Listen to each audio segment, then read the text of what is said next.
Opportunity दिए कि हम आपको कुछ बोल पाएँ गीता के बारे में। Thank you my guest. Sankhya Yoga से रिलेटेड ये श्लोक है गीता का 5वें चैप्टर का 4th श्लोक है। इसमें बोलते हैं सांख्य योगो पृथक बालाः प्रपंडितेन पंडित एकमप्यास्थित सम्यक उभयोग विन्दते फलम। तो इसमें भगवान कह रहे हैं कि दो चीज़ें हैं कि कर्म योग और ज्ञान योग। तो इसमें कहा जाता है इस श्लोक में कि आप भगवान को या किसी भी चीज़ को पाने के लिए कर्म से भी पा सकते हैं और ज्ञान योग से भी पा सकते हैं। ऐसा नहीं है कि दोनों अलग अलग चीज़ें हैं, दोनों एक ही चीज़ें हैं, एक ही जगह हम पहुंच सकते हैं। लेकिन लोगों को लगता है कि नहीं, दोनों अलग अलग चीज़ें हैं। जो दोनों अलग अलग चीज़ों को समझता है वो कहते हैं वो बेवकूफ़ है, वो पंडित नहीं है, ये भगवान कह रहे हैं। तो आप ज्ञान से भी वो चीज़ प्राप्त कर सकते हैं और कर्म योग से भी प्राप्त कर सकते हैं। लेकिन भगवान आगे जाकर के गीता में कहीं कहे हैं कि सबसे फाइनेस्ट है ज्ञान योग, कर्म योग से भी बड़ा है ज्ञान योग। और ज्ञान योग मतलब कि सांख्य दर्शन को जानना। तो सांख्य दर्शन को ही भगवान पूरे गीता में एलोरेट करते जा रहे हैं कृष्ण को, अर्जुन को, कि सांख्य क्या है, सांख्य से हम कैसे समझ सकते हैं। तो सांख्य दर्शन में बेसिकली पुरुष और प्रकृति के बारे में बात भगवान ने कहे हैं कि एक पुरुष है और एक प्रकृति है। ये जब दोनों मिलते हैं तो एक महत्व का निर्माण होता है, एक महत्व का निर्माण होता है। उसमें तीन चीज़ें हैं, उस महत्व में तीन चीज़ें हैं, सत्व रजस और तमस। उसके बाद फिर उसमें ज्ञानेंद्रियाँ हैं, कर्मेंद्रियाँ हैं और तन्मात्राएँ हैं और 5 हमारे एलिमेंट हैं। ऐसे हम जब उसको ऐड करते हैं तो टोटल 25 तत्व हमारे हो जाते हैं।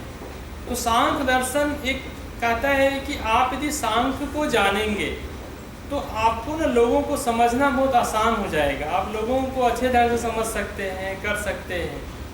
तो सांख्य कहता है कि आप यदि कुछ भी बात बोल रहे हैं, सपोज कीजिए कि कोई आदमी यदि बात कर रहा है और वो बहुत गुस्से में बात कर रहा है, इसका मतलब है कि उसमें फायर एलिमेंट अभी बहुत ज़्यादा है उस व्यक्ति में। तो आप समझ सकते हैं उसको देख करके उसके बात करते हुए समय में कि ये जो फायर एलिमेंट पर ये आदमी है। यदि कोई व्यक्ति बहुत आराम से अच्छे से बात कर रहा है, स्थिर ढंग से बात कर रहा है, मतलब कि उसमें अर्थ एलिमेंट है।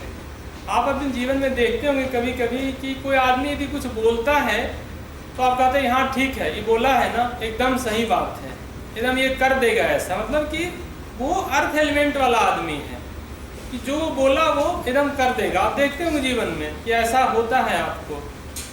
और कोई ऐसा आदमी होता है कि यदि वो बात कर रहे हैं पॉलिटिक्स का और उसको उठा के लेकर चला गया क्रिकेट के मैदान में, तो इसका मतलब है क्या कि उसके एयर एलिमेंट डिस्टर्ब है, उसका एयर एलिमेंट डिस्टर्ब है कि अपने बात से वो बार बार हट जाता है।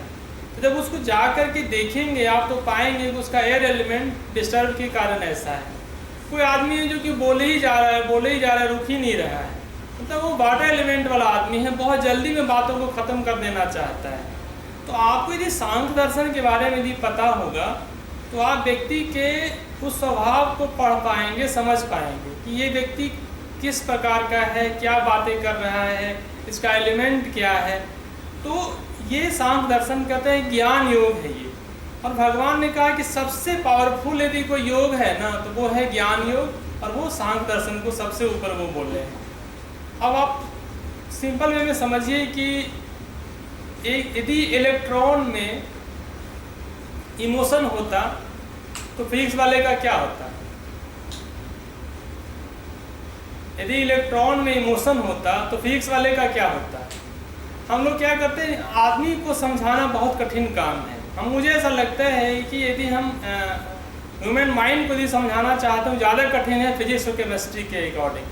आप देखिएगा कि रात में अपने वाइफ को आप या वाइफ अपने हस्बैंड को समझाई कोई बात, हस्बैंड भी बोला, वाइफ भी बोले कि हाँ एकदम सही है, ठीक बात है ये।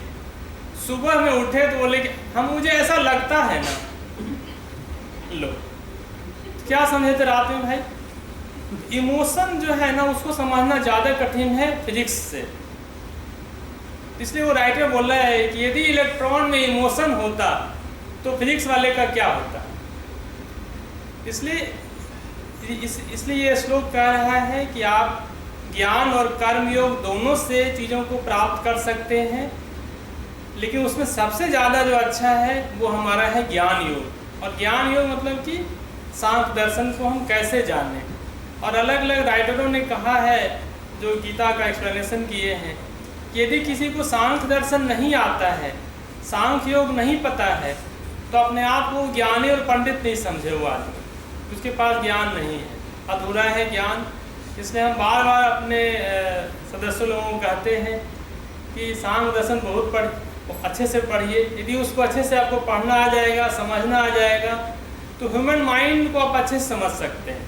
और पूरा जीवन हम ह्यूमन माइंड से ही काम लेते हैं, चाहे व्यापार कर रहे हो, बिजनेस कर रहे हो, टीचिंग कर रहे हो, किसी प्रकार का काम कर रहे हो।